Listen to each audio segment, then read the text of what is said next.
السلام علیکم ورحمۃ اللہ وبرکاتہ۔ کیسے ہیں ساتھیوں؟ امید کے خیر و عافیت سے ہوں گے۔ الحمدللہ ہمارا درس کا جو سلسلہ ہے وہ جاری ہے اللہ کے فضل و کرم سے، اور ہم یہی گزارش کرتے ہیں کہ یہ جو دعوت کا کام ہے قرآن مجید کی، وہ آپ بھی کریں، اور جہاں تک ہو سکے آسان الفاظ کا چناؤ کر کے اردو ہندی بول چال کے اندر یہ قرآن کا پیغام سارے عالم تک پہنچا ہے۔ اس لیے ہم گزارش کرتے ہیں کہ ہمارے اس یوٹیوب چینل یوسف طاہر آفیشیل کو ضرور سبسکرائب کریں۔ کوئی سوال ہے تو ضرور پوچھیں، اپنے کامنٹ باکس میں سوال چھوڑیں، انشاءاللہ ہم اس کی جواب دیں گے انشاءاللہ۔ تو ہم گزشتہ جو ہے سورۃ المائدہ کی آیت نمبر 23 تک ہم نے اپنا درس مکمل کیا تھا۔ آج جو درس ہم دیں گے وہ سورۃ المائدہ کی آیت نمبر 24 کے شروع کریں گے۔ آئیے شروع کرتے ہیں۔ اعوذ باللہ من الشیطان الرجیم، بسم اللہ الرحمن الرحیم۔ قالوا یا موسیٰ انا لن ندخلها ابدا ما داموا فیها فاذهب انت وربک فقاتلا انا ہاہنا قاعدون۔ اللہ کے نام سے جو بڑا مہربان نہایت رحم والا ہے۔ وہ کہنے لگے موسیٰ جب تک وہ جبار لوگ وہاں موجود ہیں ہم تو کبھی بھی داخل نہ ہوں گے، لہٰذا تم اور تمہارا رب دونوں جاؤ اور ان سے جنگ کرو، ہم تو یہیں بیٹھتے ہیں۔ ہم نے گزشتہ آپ سے یہی بتایا تھا کہ یہ جو بنی اسرائیل قوم ہے یہ اتنی بزدل قوم ہے، یہ آج کی نئی بزدلی نہیں بتا رہے، یہ بزدلی حضرت موسیٰ علیہ السلام کے زمانے میں بتائے لوگ۔ اور کہنے لگے جب اللہ کے رسول موسیٰ ان کو حکم دیے اور دو جو نیک آدمی تھے انہوں نے کہا کہ چلو داخل ہوتے ہیں اور جو ہے ان سے جنگ کرتے ہیں، ان سے جہاد کرتے ہیں، ان سے لڑائی کرتے ہیں، اور اللہ تبارک و تعالیٰ ضرور تمہیں کامیابی دے گا۔ تو یہ کہنے لگے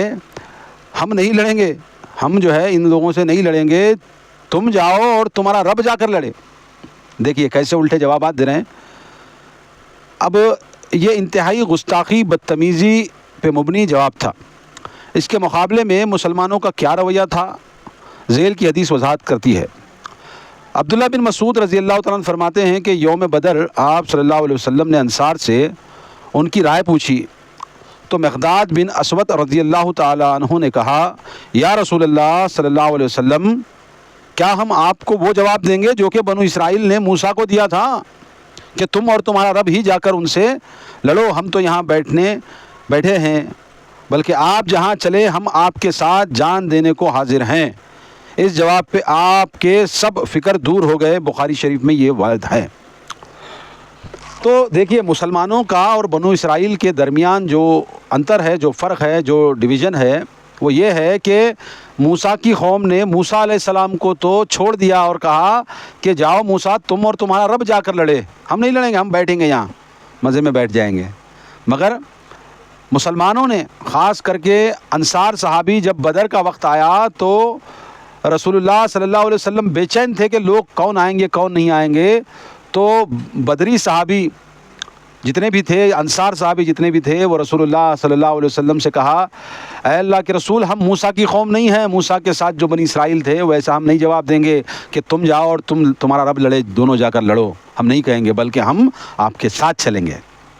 تو اللہ کے رسول صلی اللہ علیہ وسلم کی فکر دور انہوں نے کی۔ تو یہ انتر، یہ فرق ہے مسلمانوں میں اور یہود اور نصارہ، یہ جو بنی اسرائیلی قوم ہے یہ اتنی گھٹیا اور اتنی گری ہوئی قوم ہے کہ اللہ جو ہے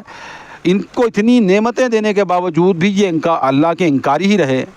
موسیٰ جیسے برگزیدہ، موسیٰ جیسے کلیم اللہ نبی کو یہ لوگ نہیں چھوڑے۔ یہ اتنی بدبخت قوم تھی بنو اسرائیل، بلکہ آج بھی ہے، ان کی جو نسلیں ہیں وہ آج بھی ہیں۔ آگے اللہ فرماتا ہے قال رب انی لا املک الا نفسی واخی فافرق بیننا وبین القوم الفاسقین۔ موسیٰ نے کہا اے میرے رب بلا شبہ میرا اختیار تو صرف اپنے آپ پر اور اپنے بھائی پر ہے، لہذا ہمارے اور نافرمان لوگوں کے درمیان تفریق کر دے۔ موسیٰ علیہ السلام کا جو اللہ سے دعا مانگنا تھا نا وہ یہ تھا کہ اے اللہ تو نے حکم دیا، میں نے تیرے حکم کو ان تک پہنچایا کہ اللہ کہتا ہے کہ جاؤ فلاں بستی سے لڑو، تو یہ لوگ کہنے لگے جبار سے ہم نہیں لڑیں گے، اور مجھ کو ہی الٹا کہنے لگے کہ جاؤ تم اور تمہارا رب جا کر لڑے، ہم نہیں لڑیں گے، ہم بیٹھے رہیں گے، یہ انہوں نے کہا۔ تو اللہ سے حضرت موسیٰ نے یہ دعا کی کہ اے اللہ میرا اختیار مجھ پر ہے، یعنی میں موسیٰ میرے اختیار پر ہوں، میں تیرے حکم کی جو ہے پاسداری کروں گا اور اس کا لحاظ کروں گا اور میں لڑوں گا، اور میرا بھائی میرے اختیار میں ہے، میں بھائی کو جو ہارون ہے میں اس کو حکم دوں گا تو وہ میرے ساتھ ہے، اس کے علاوہ کسی پر میرا بس نہیں چل رہا۔ یہ اللہ کے برگزیدہ رسول حضرت موسیٰ علیہ السلام نے دعا کی اور کہا کہ اے اللہ فاسقین کے درمیان اور ہمارے درمیان میں فرق ڈال دے، فرق کر دے، دونوں کو الگ الگ ڈیوائڈ کر دے۔ یہ دعا اللہ تعالیٰ سے حضرت موسیٰ علیہ السلام نے کی۔ آگے اللہ تعالیٰ فرماتا ہے قال فإنها محرمة علیہم 40 سنة یتیہون فی الارض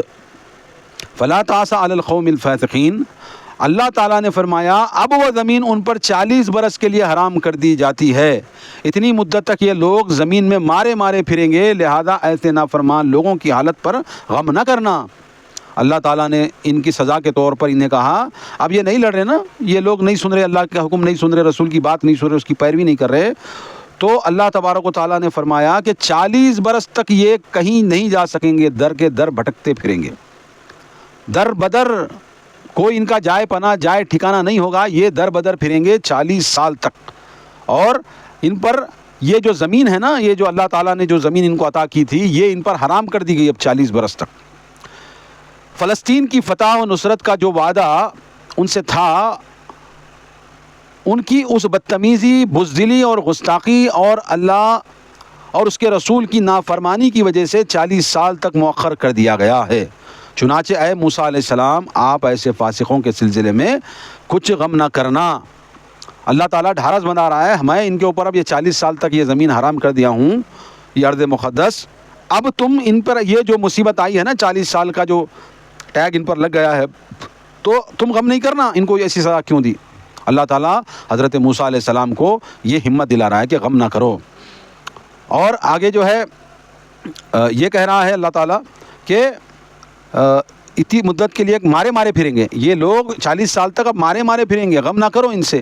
ایسے نافرمان لوگوں کی حالت پر غم نہ کرنا۔ اسے میدان تحیہ کہتے ہیں، جس میں یہ 40 سال مارے مارے پھرتے رہے، غلامانہ ذہنیت رکھنے والی بزدل نسل یہیں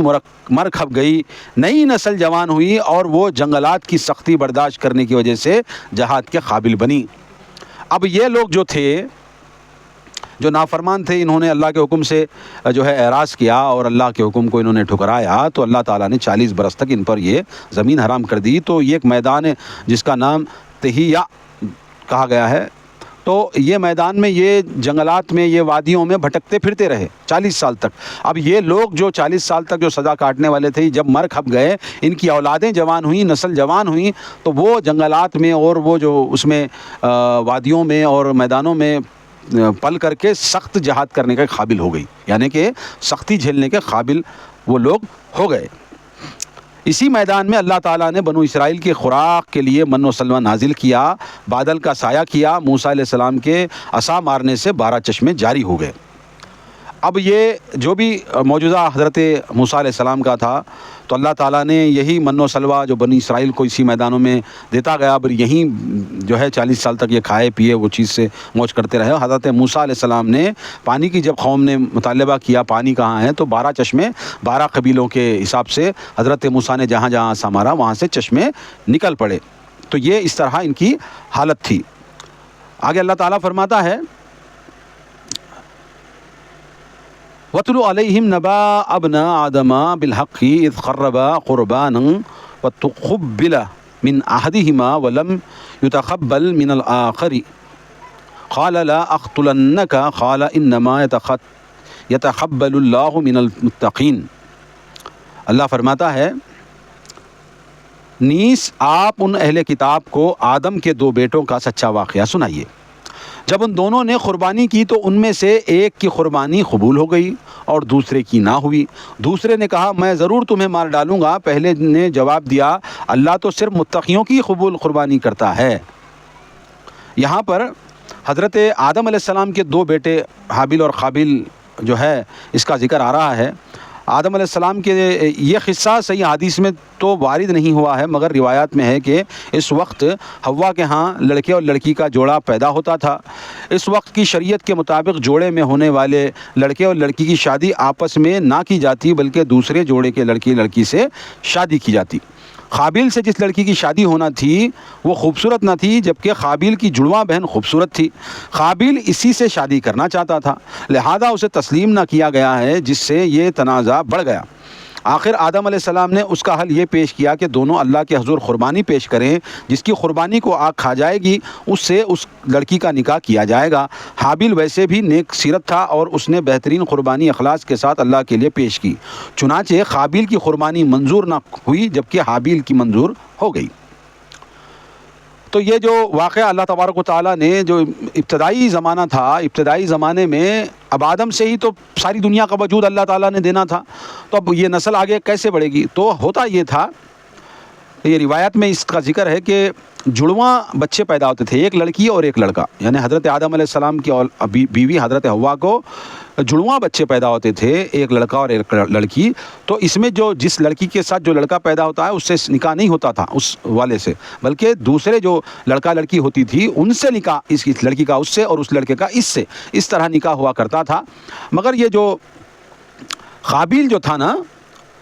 یہ اس کے ساتھ والی جو بہن پیدا ہوئی تھی، اس کے ساتھ جو بہن پیدا ہوئی تھی اس کو پسند کر دیا، یعنی کہ وہ زیادہ خوبصورت تھی بنسبت اس کے جو حابیل کے ساتھ پیدا ہونے والی لڑکی۔ تو اب یہ چاہتا تھا کہ اس سے وہ شادی کرے، اس سے اپنی زندگی آگے بڑھائے۔ تو حضرت آدم علیہ السلام نے جب ان کی جو لڑائی دیکھی کہ میں نہیں کروں گا، تو ایک انہوں نے جو ہے مشورہ کی، ایک ان کو حکم دیا کہ جاؤ دونوں بھی اچھی نیک نیتی سے اللہ کے ہاں صدقہ کرو اور قربانی پیش کرو، اور جس کی قربانی کو آگ آسمان سے آ کر کھا لے گی اس کی قربانی قبول ہو جائے گی، اور جس کی نہیں کھائے گی اس کی نہیں ہوگی۔ اب جس کی آسمان سے آگ نکل کر کے جس کی قربانی ہوگی قبول، تو اسی سے یہ جو حابیل والی بہن ہے اس سے نکاح اس کا میں کرا دوں گا۔ تو ہوا یہ کہ قربانی نے دونوں نے پیش کی، حابیل نے بھی کی قابیل نے بھی کی، مگر قابیل کی قربانی منظور نہیں ہوئی اور حابیل کی منظور ہو گئی۔ تو اس بنیاد پر یہ چیزیں جو ہے آگے جو فتنہ جو ہوا ہے وہ اسی کو آگے بتلایا جائے گا۔ تو اس نے جب یہ کہا کہ اب میں تجھے مار ڈالوں گا، اس نے کہا کہ اب میں تو تجھے مار ہی ڈالوں گا، تو اس نے جب کہا کہ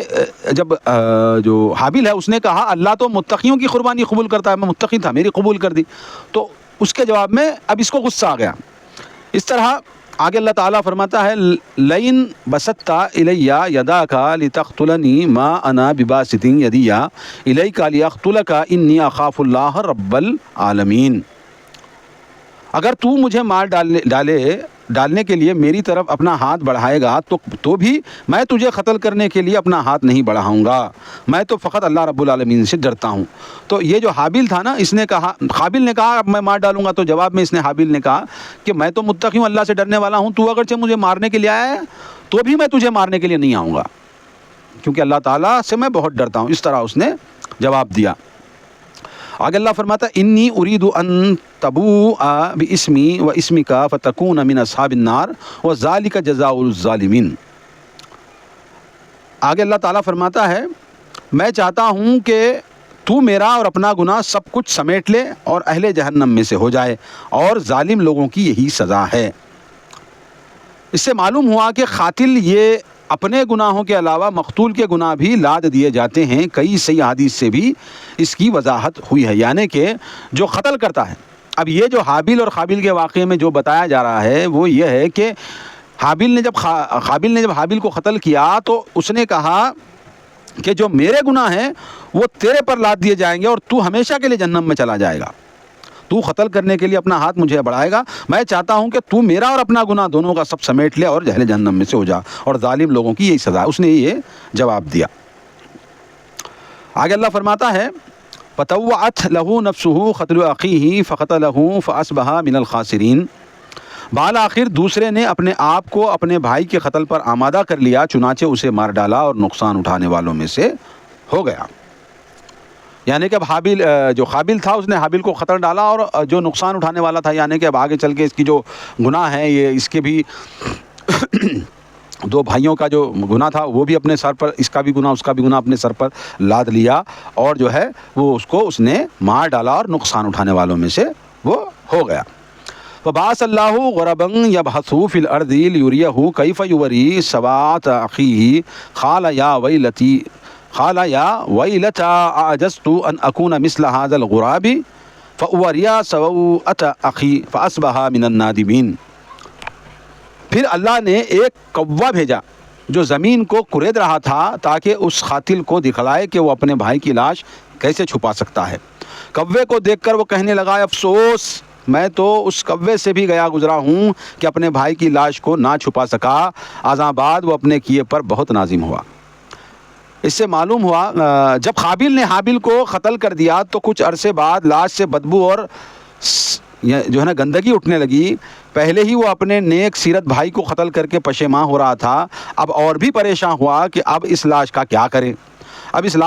کرے۔ یہ دنیا میں پہلا قتل تھا اور غالباً اس سے پہلے کوئی فوت بھی نہ ہوا تھا، ورنہ قابیل کے لیے لاش کو ٹھکانے لگانا بڑا مسئلہ نہ ہوتا۔ اللہ تعالیٰ نے کوے بھیجے،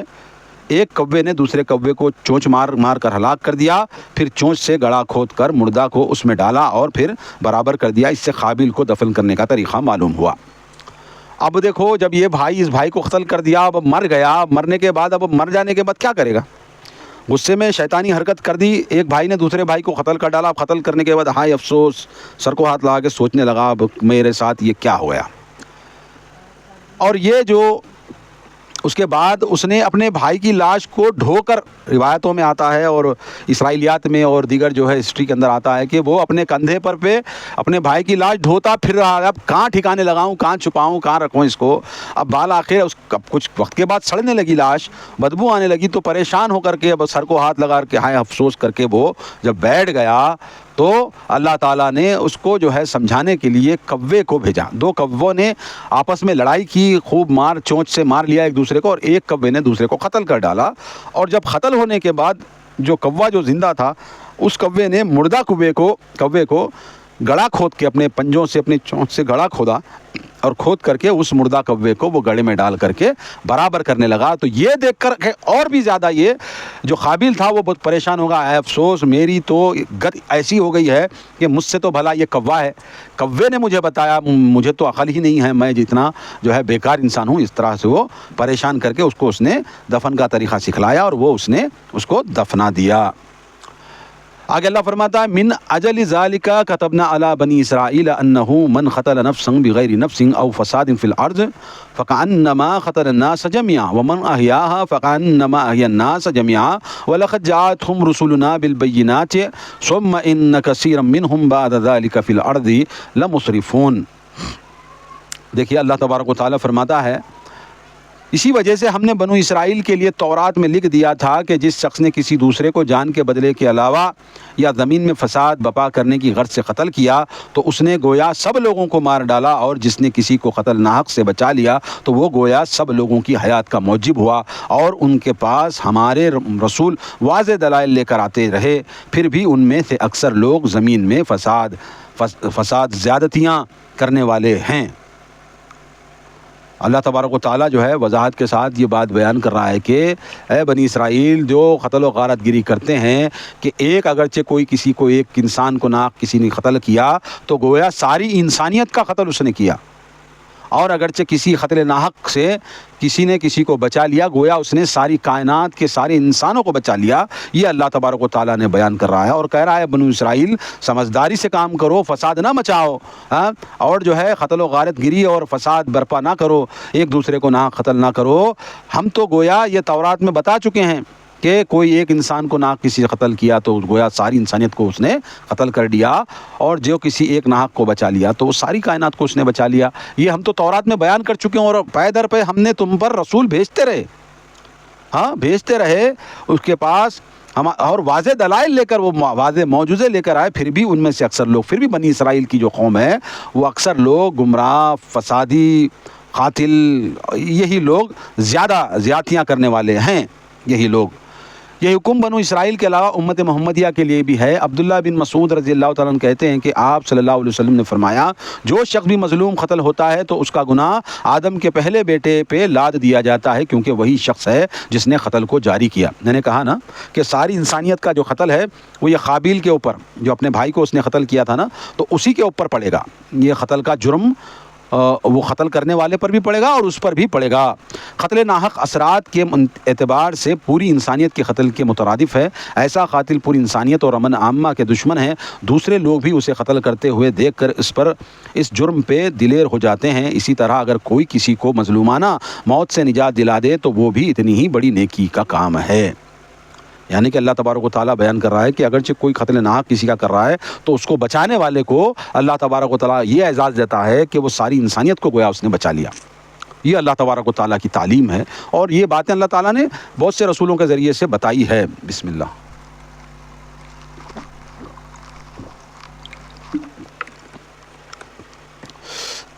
آگے اللہ فرماتا ہے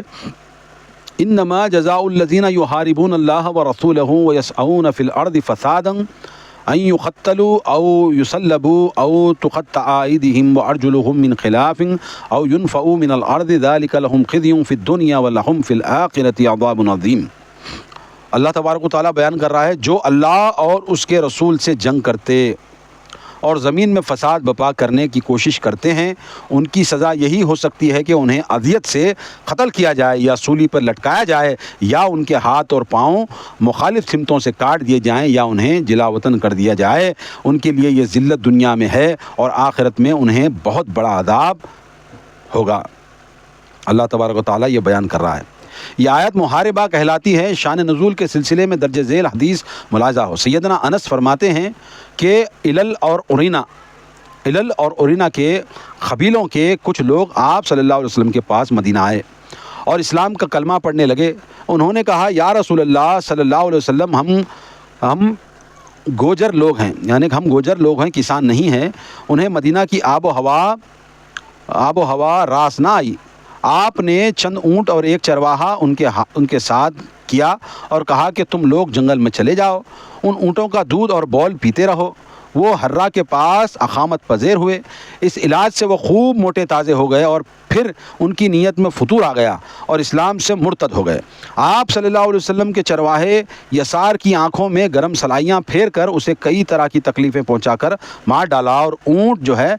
ہکا کر لے گئے۔ آپ صلی اللہ علیہ وسلم کو اطلاع ملی تو آپ صلی اللہ علیہ وسلم نے انہیں گرفتار کرنے کے لیے آدمی روانہ کیے۔ جب وہ گرفتار ہو کر آ گئے تو آپ نے حکم دیا تو ان کی آنکھوں میں بھی گرم سلائیاں پھیری گئیں، ان کے ہاتھ پاؤں کاٹے گئے اور حرہ کے ایک کونے میں پھینک دیے گئے۔ وہ اس حال میں مر گئے۔ وہ پانی مانگتے تھے لیکن کوئی انہیں پانی نہ دیتا تھا۔ ابو قلابہ رضی اللہ تعالیٰ عنہ کہتے ہیں کہ یہ سلسلے کہ انہوں نے چوری کی، خون بہایا، ایمان کے بعد کفر کیا، اللہ اور رسول سے محاربہ کیا۔ اس آیت اور حدیث سے معلوم ہوا کہ جرم کی شدت کے ساتھ ہی ساتھ سزا کی شدت میں بھی اضافہ ہو جاتا ہے۔ یہاں سعودی عرب میں حد نافذ کرنے کے بعد یہی آیت تلاوت کی جاتی ہے۔ دیکھیے اللہ تبارک و تعالیٰ کتنا واضح اور کتنا جو ہے سٹیک اور کتنا سیدھا انصاف کرتا ہے۔ اب یہ لوگ اسلام لائے، یہ جو کیا کہتے ہیں یہ جو لوگ تھے نا، اورینا اور علل کے جو لوگ تھے، یہ لوگ اسلام لائے۔ اب ان کو آب و ہوا پسند نہیں آئی یا حالات اچھے تھے، بہت ساری جو ہے نا انہوں نے شکایت بھی کی تھی، اللہ کے رسول ہم یہ کھاتے تھے وہ کھاتے تھے، بلکہ جو ہے ہم ایسا رہتے تھے ویسا رہتے تھے۔ اب ان کے پیٹ جو ہے پھولنے لگے، ان کی جو ہے دبلے ہونے، جو بھی ان کے اندر کیفیت چینجز آئے تھے وہ جو ہے بخاری شریف میں لمبی روایت کے اندر یہ موجود ہے۔ تو یہی ہوا کہ اللہ کے رسول صلی اللہ علیہ وسلم نے ان کو یہ حکم دیا کہ یسار ان کا جو چرواہا تھا اونٹوں کو چرانے والا، اس کو کچھ اونٹ دیے اور ان لوگوں کو اس کے ساتھ بھیج دیا اور ان کو حکم دیا کہ اس کا دودھ اور بول اس کا پیتے رہو۔ اب یہ علاج ان کا تھا کہ دودھ اور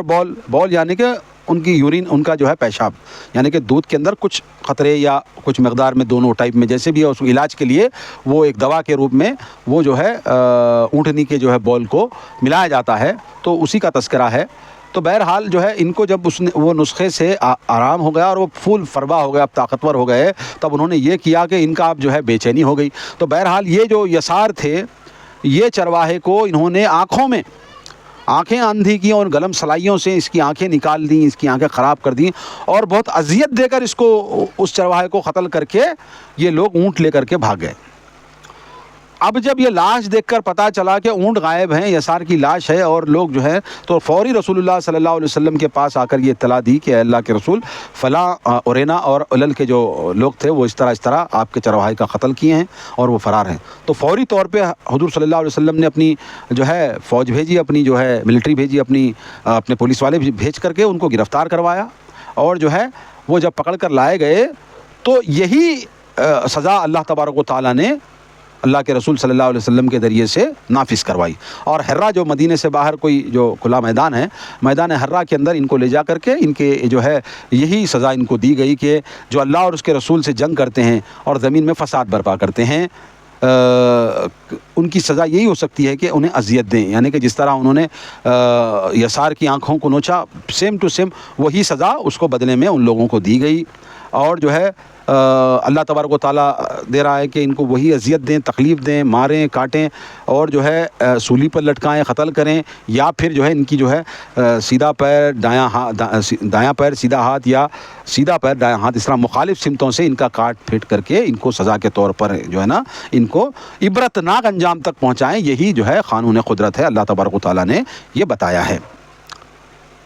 آگے اللہ فرماتا ہے یا ایھا الذین آمنوا اتقوا اللہ وابتغوا الیہ الوسیلۃ وجاہدوا فی سبیلہ لعلکم تفلحون۔ اے ایمان والوں، اللہ سے ڈرتے رہو اور اس کے حضور باریابی کے لیے ذریعہ تلاش کرو اور اس کی راہ میں جہاد کرو تاکہ تم کامیاب ہو سکو۔ اللہ کا تقرب حاصل کرنے کے لیے جو بھی ذریعہ اختیار کیا جائے وہ وسیلہ ہے۔ وسیلے کی دو جائز صورتیں ہیں، کسی زندہ شخص سے دعا کرانا، جیسے آپ صلی اللہ علیہ وسلم کی وفات کے بعد لوگ حضرت عباس رضی اللہ عنہ کے ذریعے بارش کی دعا کراتے تھے، بارش ہو جاتی تھی۔ نیک اعمال کا وسیلہ، اپنے نیک اعمال کو وسیلہ بنا کر دعا کرنا، یہ بھی صحیح حدیث سے ثابت ہے۔ جنت میں عرش کے قریب ایک عزت والے مقام کا نام بھی وسیلہ ہے۔ مردوں کو وسیلہ بنا کر مانگنا قرآن و سنت سے ثابت نہیں ہے۔ دیکھیے اللہ تبارک و تعالیٰ کیا بہترین جو ہے وضاحت کر رہا ہے کہ اللہ کے جو ہے اللہ تعالیٰ کے لیے، اللہ تعالیٰ کے تقرب کے حاصل کرنے کے لیے، اللہ تعالیٰ کو منانے کے لیے، اللہ تعالیٰ کو اپنی عاجزی و انکساری کے لیے وسیلے تلاش کرو، یعنی بہانے تلاش کرو، ذرائع تلاش کرو، اللہ تعالیٰ کو کسی طرح منا لو، تو اس کو وسیلہ کہتے ہیں۔ وسیلہ کسی زندہ انسان کو دعا کرنے کے لیے، اب میں ہوں، کوئی نیک انسان ہے، ان سے دعا کروانا، جیسے حضرت محمد صلی اللہ علیہ وسلم کے انتقال کے بعد آپ کے چچا حضرت عباس کو وسیلہ بنا کر کے بارش کے لیے دعا کراتے تھے صحابہ کرام۔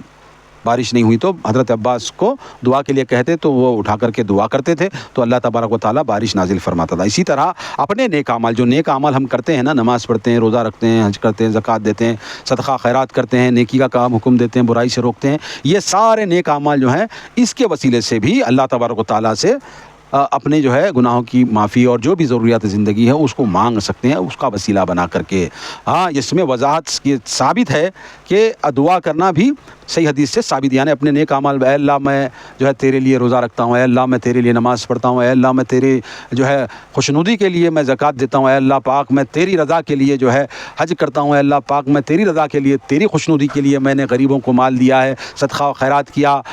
گردنوں کو آزاد کیا، جو بھی نیک اعمال میں کرتا ہوں اے اللہ تیری رضا کے لیے، تو اس نیک اعمال کے وسیلے سے میرے اس نیک اعمال سے خوش ہو کر کے اے اللہ میری ان دعاؤں کو قبول فرما۔ اس طرح وسیلہ کر کے دعا مانگ سکتے ہیں۔ ہاں، کسی مردے سے، کسی مری ہوئی شخصیت کا وسیلہ بنا کر کے، چاہے وہ کوئی بھی ہو دنیا میں، کسی بھی مخلوق کا، مردے مخلوق کا وسیلہ نہیں لیا جا سکتا۔ یہ صاف صاف ہے، کہیں قرآن و سنت میں مردوں کا وسیلہ لینا کہیں جائز نہیں ہے۔ اب یہ کوئی مردوں کا وسیلہ لے کر کے دعائیں کرتے ہیں تو یہ سراسر اسلام کے برخلاف یہ کام کرتے ہیں۔ کہیں پر بھی قرآن و سنت میں، کہیں صحیح حدیث میں یہ بات نہیں آئی ہے کہ تم مردوں کا وسیلہ لو، نہیں آئی ہے۔ مگر یہ پیٹ کا جو جہنم ہے نا، یہ جہنم بھرنے کے لیے لوگوں نے نئے نئے چیزیں، اب وسیلہ تلاش کرو تو اللہ تعالیٰ نے حکم دیا وسیلے کی آیت کو بتا کر کے جاہل عوام کو گمراہ کرتے ہیں۔ دیکھو اللہ تبارک و تعالیٰ نے خود کہا کہ اللہ تعالیٰ اگر جو ہے نا لیے وسیلہ تلاش کرو، اے ایمان والوں اللہ سے ڈرو اور اللہ کے لیے وسیلہ تلاش کرو۔ وسیلہ کیا ہے اللہ تعالیٰ وہ بھی بتا رہا ہے، وجاہدوا فی سبیلہ، کہ اللہ کے راستے میں جہاد کرو، لڑو، اپنے آپ کو مارو۔ سب سے اکبر جہاد کیا ہے؟ اپنے نفس کو قتل کرنا، اپنے نفس کی برائیوں کو قتل کرنا، یہ اکبر جہاد ہے۔ کرتے ہو تم؟ نہیں کرتے،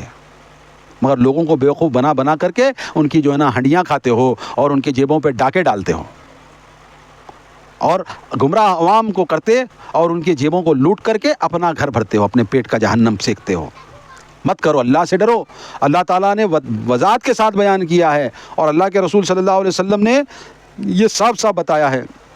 کہ اپنے اللہ کے پاک ناموں کے ساتھ وسیلہ لو۔ اے اللہ تو رحمان ہے، اے اللہ تو رحیم ہے، اے اللہ تو کریم ہے، اے اللہ تو جبار قہار ہے، ستار ہے، تو غفار ہے۔ مولا اس کے پاک نام جو بھی ہے اس کا وسیلہ لو، میں تیرے ناموں کا وسیلہ لے کر تجھ سے دعا کرتا ہوں، مولا تو میری دعاؤں کو قبول فرما۔ یہ وسیلہ بناؤ،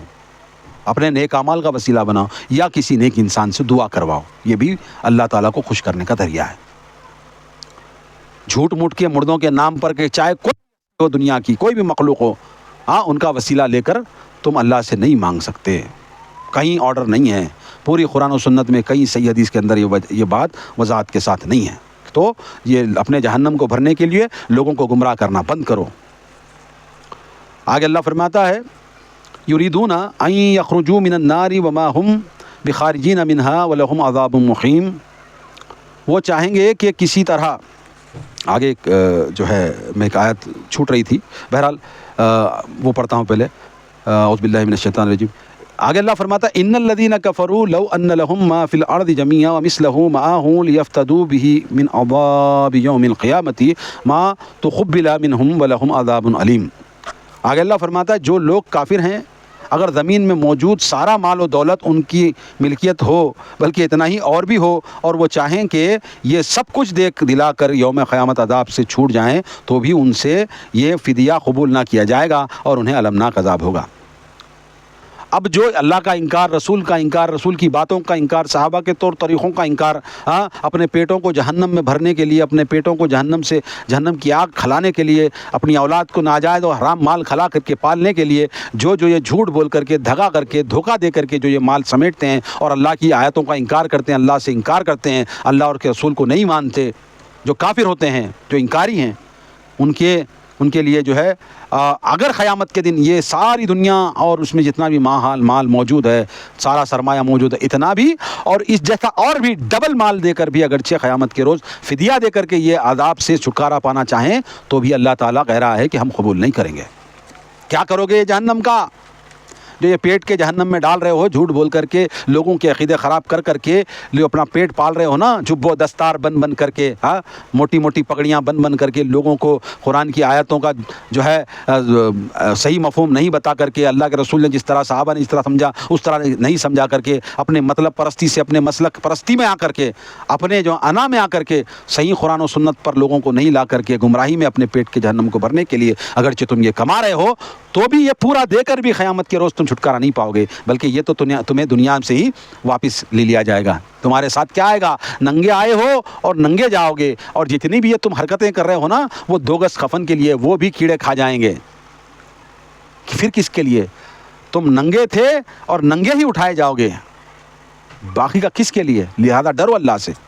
اور لوگوں کے عقیدوں کو گمراہ مت کرو، صحیح قرآن و سنت کی تعلیم سے لوگوں کو مہیا کرو، سمجھے؟ آگے اللہ فرماتا ہے سماعون للکذب اکالون للسحت، یریدون ان یخرجوا من النار وما هم بخارجین منها ولهم عذاب مقیم، وہ چاہیں گے کہ کسی طرح جہنم سے نکل جائیں مگر اس سے نکلنا نہ سکیں گے، کیونکہ انہیں ہمیشہ قائم رہنے والا عذاب ہوگا۔ اللہ کہہ رہا ہے کہ جو جہنمی جو جہنم میں جائیں گے وہ نکلنا چاہیں گے، بھاگنا چاہیں گے، مگر کہیں بھی وہ اس کو بھاگنے کے لیے راستہ نہیں ملے گا، نہ ہی وہ بھاگ سکیں گے۔ آگے اللہ فرماتا ہے والصارخ والصارخۃ فاقطعوا ایدیہما جزاء بما کسبا نکالا من اللہ واللہ عزیز حکیم۔ اللہ فرماتا ہے اور چور خواہ مرد ہو یا عورت، دونوں کے ہاتھ کاٹ دو، یہ ان کے کیے کا بدلہ اور اللہ کی طرف سے عبرت ہے، اور اللہ غالب بھی ہے اور حکمت والا بھی ہے۔ دیکھیے اللہ تبارک و تعالیٰ جو ہے جو چور ہیں نا، جو چوری کرتے ہیں، اب تو بہت طرح کے چور ہیں، الگ الگ ڈیزائن کے چور ہیں آج کل کے، تو ان کی یہی سزا ہے کہ کلائی کی جگہ سے کاٹا جائے گا اور ایک ہاتھ کاٹا جائے گا۔ پہلی دفعہ چوری کی تو دایاں ہاتھ کاٹا جائے گا، پھر کرے تو بایاں ہاتھ بھی کاٹا جائے گا۔ سیدہ عائشہ فرماتی ہیں کہ آپ صلی اللہ علیہ وسلم نے فرمایا چور کا ہاتھ 1/4 دینار یا اس سے زائد پہ کاٹ دیا جائے، صحیح مسلم ہے، یعنی کہ 1/3 1 دینار کا 1/4 پاؤ دینار بھی اگرچہ کسی نے چوری کی ہے تو وہ چور کا ہاتھ بھی کاٹا جائے گا، گویا یہ ہاتھ کاٹنے کے لیے نصاب ہوا۔ اس کے علاوہ مسروقہ شے محفوظ ہونا بھی ضروری ہے، گری پڑی اشیاء کو اٹھانے والے کا ہاتھ نہیں کاٹا جائے گا۔ یہاں پر یہ ہے کہ اگرچہ کسی نے چوری کی تو مسلم میں اس کی مقدار ہے جو ہے چوتھائی دینار. دینار جو ہے اس کا چوتھائی حصہ جتنا بھی ہوتا ہے اتنی مقدار میں اگرچہ وہ چوری کرے گا تو اس کا ہاتھ کاٹ دیا جائے گا. یعنی اتنی وضاحت کے ساتھ چور کے اوپر حد نافذ کرنے کی اللہ تبارک و تعالیٰ نے حکم دیا ہے اور رسول اللہ نے عمل کر کے بتایا ہے. اور کوئی روڈ پر گری ہوئی چیز ہوتی ہے اس کو اٹھا لے کر کے اس کا ہاتھ نہیں کاٹا جائے گا, اس کو چور میں شمار نہیں کیا جائے گا. اس کے ایویڈنس دیکھے جائیں گے, اگرچہ ثابت ہو جاتا ہے کہ وہ روڈ پہ پڑی ہوئی تھی, چوری نہیں کیا, تو اس کا ہاتھ نہیں کاٹا جائے گا. اس کا ہاتھ جو ہے کلائی سے کاٹا جائے گا, اور جس کا جو ہے پہلی بار چوری کا تو اس کا لیفٹ ہینڈ کاٹا جائے گا, پھر اس کا رائٹ ہینڈ کاٹا جائے گا. بہرحال اس طرح کا جو ہے یہاں پر تذکرہ ہے. آگے اللہ فرماتا ہے فمن تاب من بعد ظلمه واصلح فان اللہ یتوب علیہ ان اللہ غفور رحیم. پھر جو شخص ایسا ظلم کرنے کے بعد توبہ کر لے اور اپنی اصلاح کر لے تو اللہ اس کی توبہ قبول کر لیتا ہے, وہ یقیناً بہت بخشنے والا رحم کرنے والا ہے. یعنی توبہ سے اللہ تعالیٰ آخرت کا عذاب معاف فرمائیں گے, مگر حد نافذ ہوگی. چور کی چوری جب عدالت میں ثابت ہو جائے تو ہاتھ کاٹا جائے گا. عدالت سے قبل اگر مالک چور کو معاف کر دے تو درست ہوگا. یعنی کہ یہاں پر یہ بتایا جا رہا ہے کہ چوری کرنے والا اگرچہ توبہ کر لے تو اس کا تو حد اس کے اوپر نافذ ہوگی, اس کا ہاتھ تو کاٹا جائے گا, مگر قیامت کے روز اس سے جو وہ چوری کی باز پرس نہیں ہوگی اگرچہ وہ توبہ کر لے. توبہ کا مطلب کیا ہے کہ وہ جو چوری کرتا تھا وہ چوری کے کام سے رک جائے. کسی کام کو, کسی غلط کام سے توبہ کرنا یہ ہے کہ اس چیز سے رک جانا, وہ عمل آئندہ نہیں کرنا, اس کو توبہ کہتے ہیں. ایسا کرنے سے توبہ نہیں ہوتی, بلکہ وہ عمل سے رک جانا ہے, اس کو توبہ کہا جاتا ہے. ہاں, اور اگرچہ جس کا مال وہ چوری کر رہا ہے, چوری کیا ہے, اگرچہ وہ چاہے تو معاف کر لے تو اس کے اوپر اب جب چور مطالبہ ہی نہیں گیا, چور کو اگرچہ معاف کر رہا ہے, عدالت کو جانے سے پہلے ابھی قاضی کے پاس نہیں گیا اور پکڑ لیے چور کو, اگر یہیں رفع دفع کر کے اگرچہ اس کو معاف کر دیا جائے تو اللہ تبارک و تعالیٰ جو ہے اب اس کے لیے کوئی اس کا زبردستی تو نہیں ہے, مگر FIR درج ہو جانے کے بعد رجسٹرڈ ہو گیا کہ چوری کی ہے تو اس کو پر حد نافذ ہوگی. بسم اللہ.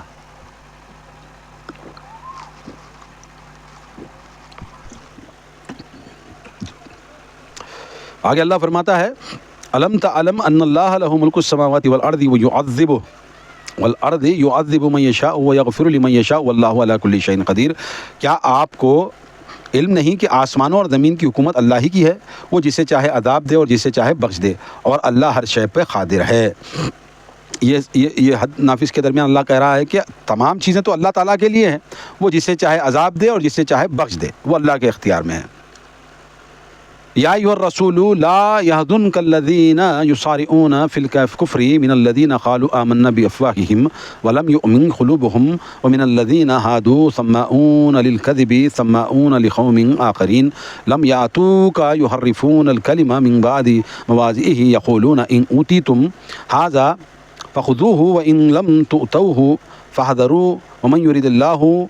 فتنتہ فلن تملک لہ من اللہ شیئا اولئک الذین لم یرید اللہ ان یطہر قلوبہم لہم فی الدنیا خزی ولہم فی الآخرۃ عذاب عظیم. اللہ فرماتا ہے اے رسول صلی اللہ علیہ وسلم, آپ ان لوگوں سے غمزدہ نہ ہوں جو کفر میں دوڑ دھوپ کر رہے ہیں.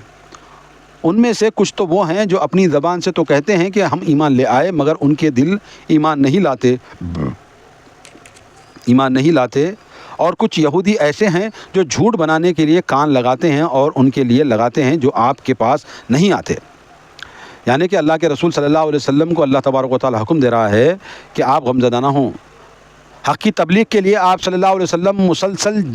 جان کھپا رہے تھے, ہر اعتراض کا جواب مدلل انداز میں دیا جا رہا تھا, پھر بھی یہود اور منافقین کی سرگرمیاں روز افزوں تھیں جس پہ قدرتی طور پر آپ غمزدہ ہو جاتے. یہاں آپ صلی اللہ علیہ وسلم کو تسلی دی جا رہی ہے کہ جب آپ صلی اللہ علیہ وسلم نے دعوت دین کا حق ادا کر دیا ہے تو آپ کو غمگین ہونے کی قطعاً ضرورت نہیں. یعنی کہ اللہ تبارک و تعالیٰ جو بھی دلیل, جو بھی برہان, جو بھی اللہ کے رسول سے یہودی ہو, یہ جتنے منافق انہوں طلب کرتے تھے تو وہ آپ بالکل ڈٹ کر کے ان کا مقابلہ کر کے ان کو مدلل جواب دیتے تھے, پھر بھی یہ منافقین کی سرگرمیاں بند نہیں ہوئی تھی. تو اللہ کہہ رہا ہے کہ آپ نے تو یہ پیغام پہنچا دیا ہے جو اللہ تبارک و تعالیٰ نے آپ کو دیا ہے, تو آپ کیوں غمزدہ ہو رہے ہیں؟ آپ غمزدہ نہ ہوں اے اللہ کے رسول, آپ غمزدہ نہ ہوں کہ یہ لوگ کیوں دوڑ دھوپ کر رہے ہیں, ان کو کرنے دو, ان کی حرکات کرنے دو. اللہ تبارک و تعالیٰ کہتا ہے وہ کتاب اللہ کے کلمات کا موقع و محل متعین ہونے کے بعد اسے بدل ڈالتے ہیں. لوگوں سے کہتے ہیں کہ اگر یہ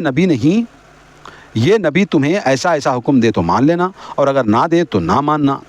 یہاں پر یہ یہودیوں کی جو تھی نا باتیں، وہ یہ بھی کہتے تھے کہ جو ان کے پاس جو چیزیں تھیں وہ موقع اور محل سے بدل کر کے ایک ایڈٹ پیش کرتے تھے، ایک ایڈٹ یعنی کہ ایک اپنی خود ساختہ ایک بات پیش کر دیتے تھے، اور یہ کہتے تھے کہ اگرچہ ایسا ایسا یہ رسول تمہیں کہہ دے تو مان لو، ایسا ایسا نہیں کہا تو مت ماننا، یہ ایسا لوگوں کو ورغلاتے تھے۔ ہاں، تو یہ باتیں لوگوں میں یہ یہود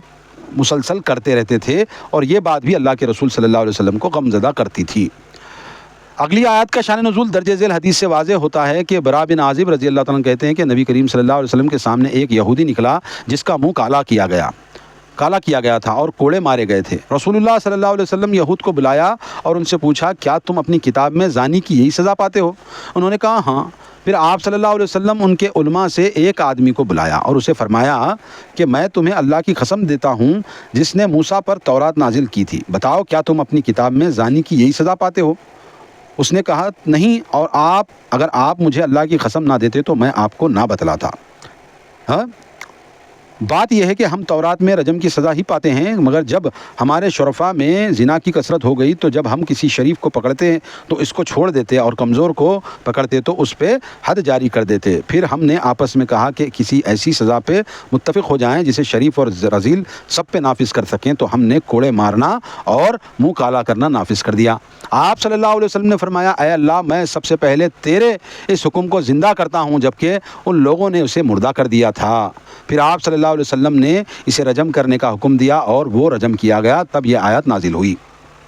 یعنی کہ یہ جو بتا رہے ہیں کہ یہ موقع اور محل سے، میں نے پچھلا درس میں بھی بتایا تھا کہ جب کتاب منگائی گئی تو کتاب پر ہاتھ رکھ کر کے آگے اور پیچھے کی باتیں پڑھ کے بیچ کی بات نہیں پڑھا، تو جو ہے یہ اس کا کنٹینیو یہ جو ہے حدیث کے اندر مسلسل جو ہے تقریباً صحیح مسلم وغیرہ میں یہ بہت تفصیل کے ساتھ یہ بات واضح ہوئی ہے کہ سزاؤں میں جیسے یہ زنا کی سزا ہے نا، اس میں شادی شدہ ہو تو اس کو جو ہے رجم کیا جائے گا۔ تو یہ یہودی لوگ کیا کرتے تھے کہ جو ان کا مالدار کیشیئر لوگ ہوتے تو اس کو چھوڑ دیتے تھے، اور جو رذیل ہے، جو غریب ہے، جو کمزور ہے، تو اس کے اوپر حد نافذ کرتے تھے۔ تو اب یہ اونچ نیچ کی بات ہو رہی تھی تو تفرقہ پھیل رہا تھا، انہوں نے اپنا ایک ٹیگ لگایا اور ایک اپنا جو ہے ایڈیٹنگ کر کے اپنا ایک جو ہے اس کو کیا کہتے ہیں امینڈمنٹ کر کے اپنا جو ہے اللہ کی جو بتائی ہوئی حدود کے اندر خود ساختہ امینڈمنٹ ڈال کر کے اس کو جو ہے یہ کہا کہ خوب کوڑے مارو اور منہ کالا کر کے اس کو جو ہے منہ کالا کرنا نافذ کر دیا تھا انہوں نے۔ تو یہ باتیں یہی بدل دیتے تھے، یہاں پر جو بتایا جا رہا ہے نا، یہ باتیں بتا رہا ہے تو مان لینا، یہ باتیں نہیں بتایا تو نہ ماننا، یہ ساری چیزیں جو ہے وہ یہودی جو ہے پھیلا رہے تھے۔ تو یہ رجم والے مسئلے میں اللہ کے رسول نے ان سے بارس پرس کی تو صحیح بات جب جا کر آئی ہے، اور اللہ کے رسول نے ان کو رجم کرنے، کیونکہ آپ ہی جو ہے ہول اینڈ سول تھے، مدینے کا ایڈمنسٹریشن آپ کے پاس تھا اور آپ ہی حکم نافذ کرتے تھے، تو اس طرح آپ صلی اللہ علیہ وسلم نے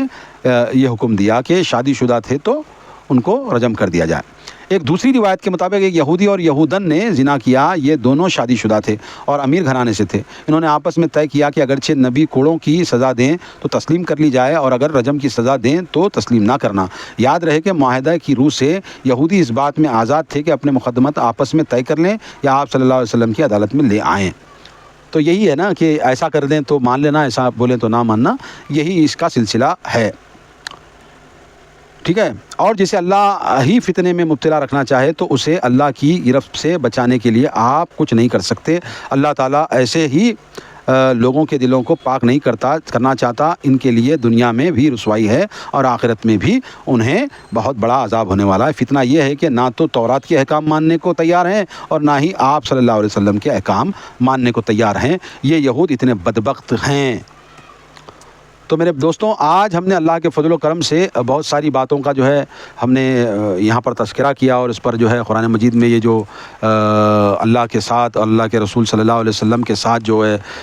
جو معاملہ داری یہود کی تھی اس بارے میں ہے، اور بنی اسرائیل کے جو نافرمانیاں اور ان کے اوپر من و سلوے کا نزول، اور جو ہے 40 سال تک ان کو جلا وطن رکھنا، اور بھی بہت ساری باتیں، اور اسی طرح جو ہے کوئی اگرچہ مرتد ہو جائے تو اس کو قتل کرنے کا حکم بھی انہی آیتوں سے ہے۔ اسی طرح کوئی شادی شدہ انسان زنا کرے تو اس کو رجم کرنے کا معاملے بھی ہم نے آج سیکھے ہیں اللہ کے فضل و کرم سے۔ تو آج الحمدللہ ہم نے آیت نمبر 24 سے آیت نمبر 41 تک اللہ کے فضل و کرم سے آج ہم نے اپنی تفسیر میں